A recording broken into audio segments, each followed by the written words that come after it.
ಅದು ಕತ್ತಿಯಿಂದ ಹೊಡೆದದಂತಲ್ಲ. ಆದರೆ ಸುಮಂತ್ ಅವರ ಅಣ್ಣ ಸುದರ್ಶನ್ ಅವರು ಈ ಒಂದು ವಿಚಾರದಲ್ಲಿ ಇದೊಂದು ಶಾರ್ಪ್ ಎಡ್ಜ್, ಅಂದರೆ ಒಂದು ರೀತಿಯಲ್ಲಿ ಕತ್ತಿ, ಶಾರ್ಪ್ ಎಡ್ಜ್ ಅಂತ ಅದನ್ನು ಕತ್ತಿ ಅಂತಲೇ ನಾವು ಕರಿತೀವಿ. ಸೊ ಆ ಒಂದು ಕತ್ತಿಯಿಂದ ಹೊಡೆದಂತಹ ಹೋಳು ತಲೆ ಹಿಂಭಾಗದಲ್ಲಿ ಇದೆ ಅಂತ ಹೇಳಿದರು. ಆದರೆ ಗಂಗಯ್ಯ ಗೌಡರು ಅದನ್ನು ವಿರೋಧ ಮಾಡ್ತಾರೆ. ಬೆಳ್ತಂಗಡಿಯ ಯುವಕ ಸುಮಂತಿನ ನಿಗೂಢ ಸಾವಿನ ರಹಸ್ಯ ಇವತ್ತು ಭೇದಿಸ್ತಾ ಇರುವಂಥದ್ದು. ಒಂದೊಂದೇ ವಿಚಾರಗಳು ಹೊರಗಡೆ ಬರ್ತಾ ಇದೆ. ಮೊದಲು ಲೋಕನಾಥ್ ಅವರ CCTV ವಿಚಾರದಲ್ಲಿ ಬಂತು, ಆಮೇಲೆ ಶ್ಯಾಮಲಾ ಭಟ್ ವಿಚಾರದಲ್ಲಿ ಬಂತು, ಇವಾಗ ಮತ್ತೊಂದು ಅಪ್ಡೇಟ್, ಪ್ರಮುಖವಾದಂತಹ ಅಪ್ಡೇಟ್ ಬರ್ತಾ ಇರುವಂಥದ್ದು. ಮಾತ್ರ ಅಲ್ಲ, ಈ ಒಂದು ವ್ಯಕ್ತಿ ನೋಡಿ, ಈ ಒಂದು ಪ್ರಮುಖವಾದಂತಹ ವ್ಯಕ್ತಿ ಅಂತ ಹೇಳೋದಕ್ಕೆ ಕಾರಣ ಏನಪ್ಪಾ ಅಂದರೆ, ಈ ಒಂದು ವ್ಯಕ್ತಿಯಲ್ಲಿ ಆ ಒಂದು ಗ್ರಾಮಸ್ಥರಲ್ಲಿ ಕೆಲವೊಂದಿಬ್ರು ಆ ಒಂದು ಕೆರೆಯಲ್ಲಿ ಸುಮಂತನ ಆ ಒಂದು ಮೃತದೇಹ ಸಿಕ್ಕಂತಹ ಸಂದರ್ಭದಲ್ಲಿ ಅಲ್ಲಿ ಒಂದು ಕೆಲವೊಂದು ವ್ಯವಸ್ಥೆಗಳನ್ನು ಮಾಡಬೇಕು ಅಂತ ಕೇಳ್ಕೊಂಡಿದ್ರು. ಅದು ಯಾಕೆ ಕೇಳ್ಕೊಂಡಿದ್ರು ಅನ್ನುವಂತಹ ಅನುಮಾನಗಳು ಇವಾಗ ಹುಟ್ಟುತ್ತಾ ಇರುವಂಥದ್ದು.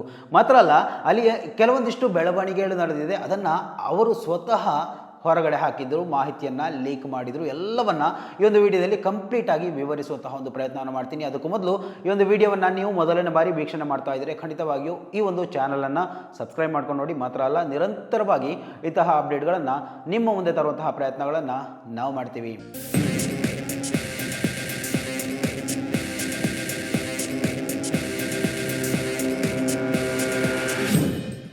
ಸುಮಂತ್ ನಿಗೂಢ ಸಾವು ಸಂಭವಿಸಿ ಇವತ್ತಿಗೆ 1 ತಿಂಗಳು ಆಗ್ತಾ ಬಂತು. ಅಂದರೆ ಇವತ್ತು 13ನೇ ತಾರೀಕು, ಅಂದರೆ ನಾಳಿನ ದಿವಸ ಬೆಳಿಗ್ಗೆ, ಇವತ್ತು ಎಲ್ಲವೂ ಆತ ಪ್ಲ್ಯಾನ್ ಮಾಡ್ಕೊಂಡಿದ್ದ.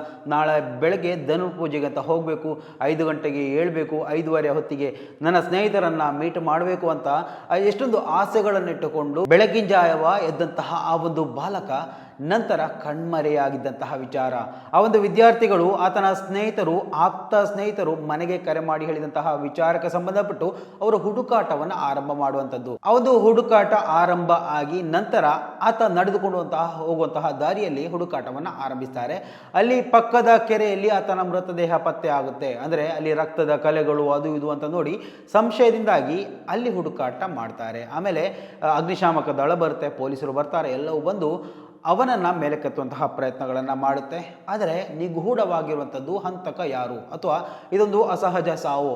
ನಂತರ ಈ ಒಂದು ಪೋಸ್ಟ್ ಮಾರ್ಟಮ್ ರಿಪೋರ್ಟ್ ಬಂತು, ಇದೊಂದು ಅಸಹಜ ಸಾವಲ್ಲ, ಇದು ವ್ಯವಸ್ಥಿತವಾದಂತಹ ಕೊಲೆ ಅಂತ ಪೊಲೀಸರೇ ಪ್ರಾಥಮಿಕ ವರದಿಯನ್ನು ಸಲ್ಲಿಸಿದರು. ಅಂದರೆ ಇದೊಂದು ರೀತಿಯಲ್ಲಿ ವ್ಯವಸ್ಥಿತವಾದಂತಹ ಕೊಲೆ ಅಂತ ಹೇಳೋದಕ್ಕೆ ಕಾರಣ ಆತನ ತಲೆ ಹಿಂಭಾಗದಲ್ಲಿದ್ದಂತಹ ಆ ಒಂದು ಶಾರ್ಪ್ ಎಡ್ಜಿನಿಂದ ಹೊಡೆದಂತಹ ಆ ಒಂದು ಹೊಡೆತ.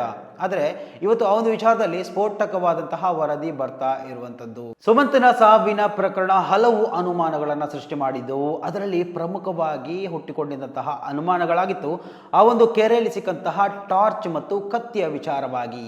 ಸೊ ಆ ಒಂದು ಕತ್ತಿಯ ವಿಚಾರವಾಗಿ ಇವತ್ತು ಆ ಒಂದು ಕತ್ತಿಯ ವಾರಸುದಾರ ಈ ಒಂದು ವಿಚಾರದ ಬಗ್ಗೆ ಮಾಹಿತಿಯನ್ನು ಕೊಟ್ಟಿರುವಂಥದ್ದು.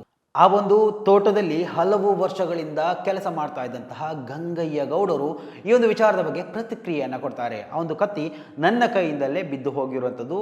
ಮಾತ್ರ ಅಲ್ಲ, ಆ ಒಂದು ತಲೆಯಲ್ಲಿ ಹೋಳಾಗಿರುವಂತಹ ವಿಚಾರ, ಯಾರೋ ಹೊಡೆದಿರುವಂತಹ ವಿಚಾರ, ಅದು ಕತ್ತಿಯಿಂದ ಹೊಡೆದದಂತಲ್ಲ. ಆದರೆ ಸುಮಂತ್ ಅವರ ಅಣ್ಣ ಸುದರ್ಶನ್ ಅವರು ಈ ಒಂದು ವಿಚಾರದಲ್ಲಿ ಇದೊಂದು ಶಾರ್ಪ್ ಎಡ್ಜ್, ಅಂದರೆ ಒಂದು ರೀತಿಯಲ್ಲಿ ಕತ್ತಿ, ಶಾರ್ಪ್ ಎಡ್ಜ್ ಅಂತ ಅದನ್ನು ಕತ್ತಿ ಅಂತಲೇ ನಾವು ಕರಿತೀವಿ. ಸೊ ಆ ಒಂದು ಕತ್ತಿಯಿಂದ ಹೊಡೆದಂತಹ ಹೋಳು ತಲೆ ಹಿಂಭಾಗದಲ್ಲಿ ಇದೆ ಅಂತ ಹೇಳಿದರು. ಆದರೆ ಗಂಗಯ್ಯ ಗೌಡರು ಅದನ್ನು ವಿರೋಧ ಮಾಡ್ತಾರೆ. ಅದು ಖಂಡಿತವಾಗಿಯೂ ಕತ್ತಿಯಿಂದ ಅಥವಾ ಶಾರ್ಪ್ ಎಡ್ಜಿಂದ ಹೊಡೆದಂತಹ ಹೊಡೆತ ಖಂಡಿತವಾಗಿಯೂ ಅಲ್ಲ. ಏನೋ ಒಂದು ಮೃದುವಾದಂತಹ ಒಂದು ಸಲಾಕೆ ಏನು ನಾವು ಕರಿತೀವಿ, ಅಥವಾ ಏನು ಕಬ್ಬಿಣದ ರಾಡ್ ಅಂತ ಕರಿತೀವಿ. ಸೊ ಅಂತಹ ಒಂದು ಕಬ್ಬಿಣದ ರಾಡಿಂದ ಬಲವಾಗಿ ಹೊಡೆದಂಥದ್ದು ಆ ಒಂದು ಸಂದರ್ಭದಲ್ಲಿ ಹೋಳು ಸಂಭವಿಸಿರ್ಬೋದು.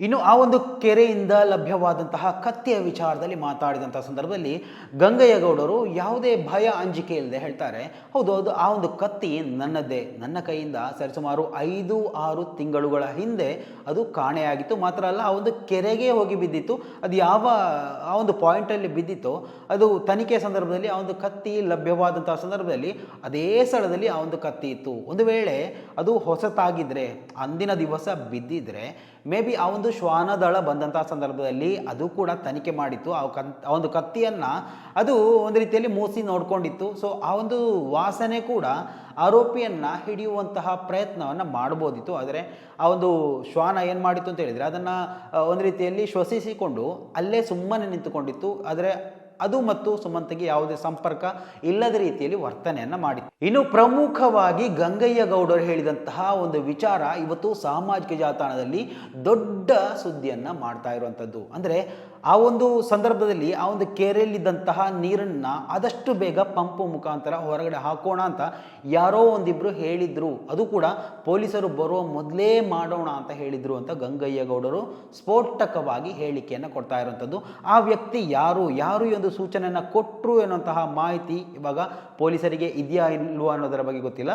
ಗಂಗಯ್ಯ ಗೌಡರನ್ನು ಕೂಡ ಈ ಒಂದು ಪ್ರಕರಣದಲ್ಲಿ ವಿಚಾರಣೆ ಮಾಡಿರ್ತಾರೆ. ಈ ಒಂದು ಹೇಳಿಕೆಯನ್ನು ಕೂಡ ಪೊಲೀಸರಲ್ಲೂ ಕೂಡ ಕೊಟ್ಟಿರುವಂತಹ ಸಾಧ್ಯತೆಗಳು ಇದೆ. ಸೊ ಸುಮಂತನ ಮೃತದೇಹ ಆ ಒಂದು ಕೆರೆಯಲ್ಲಿ ಇದೆ ಅಂತ ತಿಳ್ಕೊಂಡ ಕೂಡಲೇ ಆ ಒಂದು ಕೆರೆಯಿಂದ ಮೃತ ಶರೀರವನ್ನು ಮೇಲಕ್ಕೆತ್ತುವ ಮೊದಲೇ ಆ ಒಂದು ಕೆರೆಯಿಂದ ನೀರನ್ನು ಖಾಲಿ ಮಾಡೋಣ ಅಂತ ಯಾರು ಹೇಳಿದ್ರು, ಈ ಒಂದು ವಿಚಾರ ಇವಾಗ ದೊಡ್ಡ ಮಟ್ಟದಲ್ಲಿ ಅನುಮಾನವನ್ನು ಹುಟ್ಟು ಹಾಕ್ತಾ ಇರುವಂಥದ್ದು.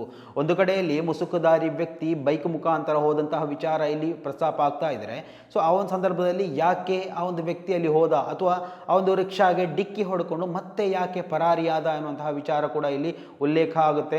ಅದರ ನಡುವೆ ಈ ಒಂದು ಗ್ರಾಮಸ್ಥರಲ್ಲಿ ಹುಡುಕಾಟದಲ್ಲಿರುವಂತಹ ವ್ಯಕ್ತಿಗಳಲ್ಲಿ ಒಂದಿಬ್ಬರು ಈ ಒಂದು ಅನುಮಾನಾಸ್ಪದ ವಿಚಾರಗಳನ್ನು ಯಾಕೆ ತೆಗೆದು ಹಾಕಿದ್ರು ಅನ್ನುವಂಥದ್ದು ದೊಡ್ಡ ಮಟ್ಟದಲ್ಲಿ ಅನುಮಾನಗಳನ್ನು ಹುಟ್ಟು ಹಾಕ್ತಾ ಇದೆ ಅಂತ ಗಂಗಯ್ಯ ಗೌಡರೇ ಹೇಳ್ತಾ ಇರುವಂಥದ್ದು. ಇನ್ನು ಸುಮಂತ್ನ ತಲೆ ಹಿಂಭಾಗಕ್ಕೆ ಆದಂತಹ ಗಾಯದ ರಹಸ್ಯವನ್ನ ಕೂಡ ಅವರು ವಿವರಿಸ್ತಾರೆ. ಇದು ಒಂದು ರೀತಿಯಲ್ಲಿ ಶಾರ್ಪ್ ಎಡ್ಜಿನಿಂದ ಹೊಡೆದಂತಹ ಗಾಯ ಖಂಡಿತ ಅಲ್ಲ. ತೆಂಗಿನ ಮರಕ್ಕೆ ಹತ್ತಿ ಅಥವಾ ಅಡಿಕೆ ಮರಕ್ಕೆ ಹತ್ತಿ ಬಿದ್ದಂತಹ ಗಾಯಗಳು ಖಂಡಿತವಾಗಿಯೂ ಅಲ್ವೇ ಅಲ್ಲ.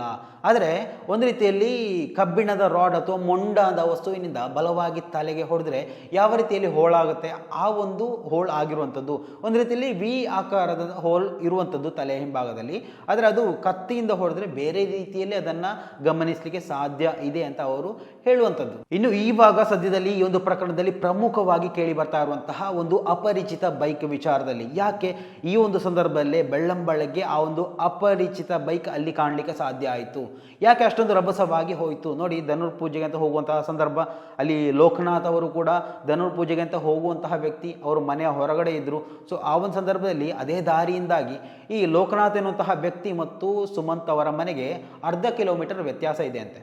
ಸೊ ಆ ಒಂದು ಕಡೆಯಿಂದ ನೇರವಾಗಿ ಟೌನ್ ಕಡೆಗೆ ಹೋಗುವಂತಹ ದಾರಿಯಲ್ಲಿ ಅತ್ಯಂತ ರಭಸವಾಗಿ ಆ ಒಂದು ಬೈಕ್ ಹೋಗಿದೆ. ಅಂದರೆ ಆ ಒಂದು ಬೈಕಲ್ಲಿದ್ದಂತಹ ವ್ಯಕ್ತಿ ಯಾರು, ಏನು, ಯಾಕಾಗಿ ಅಲ್ಲಿ ಬಂದಿದ್ದ, ಈ ಒಂದು ತನಿಖೆ ಕೂಡ ಪೊಲೀಸರು ನಡೆಸ್ತಾ ಇರುವಂಥದ್ದು. ನಡೆಸ್ತಾ ಇಲ್ಲ ಅಂದರೆ ಈ ಒಂದು ವಿಚಾರದಲ್ಲಿ ತನಿಖೆ ನಡೆಸಬೇಕಾದದ್ದು. ಪ್ರಾಥಮಿಕ ವರದಿಯಲ್ಲಿ ಪೊಲೀಸರು ಇದೊಂದು ವ್ಯವಸ್ಥಿತವಾದಂತಹ ಕೊಲೆ ಎನ್ನುವಂತಹ ಶಂಕೆಯನ್ನು ವ್ಯಕ್ತಪಡಿಸಿದರು. ಆದರೆ ಗಂಗಯ್ಯ ಅವರ ಹೇಳಿಕೆ, ಗಂಗಯ್ಯ ಗೌಡರ ಹೇಳಿಕೆ ಇದಕ್ಕೆ ಮತ್ತಷ್ಟು ಪುಷ್ಟಿ ಕೊಡ್ತಾ ಇರುವಂಥದ್ದು. ಇದು ಒಂದು ಸಾಧಾರಣ ಒಂದು ರೀತಿಯಲ್ಲಿ ಆತ್ಮಹತ್ಯೆಯೋ ಅಥವಾ ಅಸಹಜ ಸಾವು ಅಲ್ಲ, ಇದು ವ್ಯವಸ್ಥಿತವಾದಂತಹ ಕೊಲೆ ಎನ್ನುವಂತಹ ವಿಚಾರಗಳು ಗಂಗಯ್ಯ ಗೌಡರ ಮಾತಿನಿಂದ ಇವತ್ತು ಕೇಳಲಿಕ್ಕೆ ಸಾಧ್ಯ ಆಗ್ತಾ ಇರುವಂಥದ್ದು. ಗಂಗಯ್ಯ ಗೌಡರ ಹೇಳಿಕೆ ಒಂದು ರೀತಿಯಲ್ಲಿ ಬೇರೆ ಆಯಾಮವನ್ನು ಒದಗಿಸ್ಕೊಡ್ತಾ ಇದೆ. ಆ ಒಂದು ವಿ ಆಕಾರದ ಗಾಯ, ಆಮೇಲೆ ಅಲ್ಲಿ ಆ ಒಂದು ನೀರನ್ನು ಖಾಲಿ ಮಾಡಬೇಕು ಅಂತ ಹೇಳಿಕೊಟ್ಟಂತಹ ಆ ಒಂದು ಸನ್ನಿವೇಶಗಳು, ಇವೆಲ್ಲವೂ ಈ ಒಂದು ಪ್ರಕರಣದ ಕೊಲೆಗಾರನಲ್ಲಿಗೆ ಹೋಗುವಂತಹ ದಾರಿಯನ್ನು ಸ್ಪಷ್ಟವಾಗಿ ತೋರಿಸಿಕೊಡ್ತಾ ಇರುವಂಥದ್ದು. ಸ್ನೇಹಿತರೆ, ಈ ಒಂದು ವಿಚಾರದಲ್ಲಿ ನಿಮ್ಮ ಅಭಿಪ್ರಾಯಗಳನ್ನು ಕೂಡ ಕಮೆಂಟ್ ಮಾಡಿ. ಮುಂದಿನ ಮಾಹಿತಿಯೊಂದಿಗೆ ಮತ್ತೆ ಭೇಟಿಯಾಗೋಣ. ಅಲ್ಲಿವರೆಗೂ ನಮಸ್ಕಾರ.